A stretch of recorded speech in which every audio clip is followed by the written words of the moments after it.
To get started, launch the Telegram app on your phone. Now go to the group chat where you are an admin. Then tap the group name at the top to open the group info.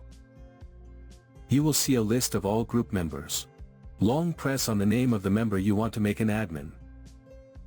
From the drop-down menu, select Promote to Admin. A list of admin privileges will appear, allowing you to enable or disable options such as deleting messages, banning users, inviting users, adding new admins, and more.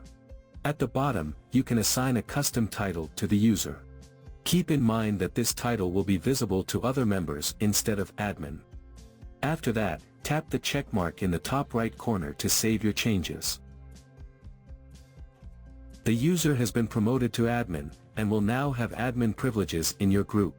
If you feel this was a mistake and want to revert the change, long press on the admin's name again. From the drop-down menu, you can choose the necessary action, such as editing the person's admin rights, changing permissions, or removing them from the group. So that's how you can make someone admin on Telegram group chat.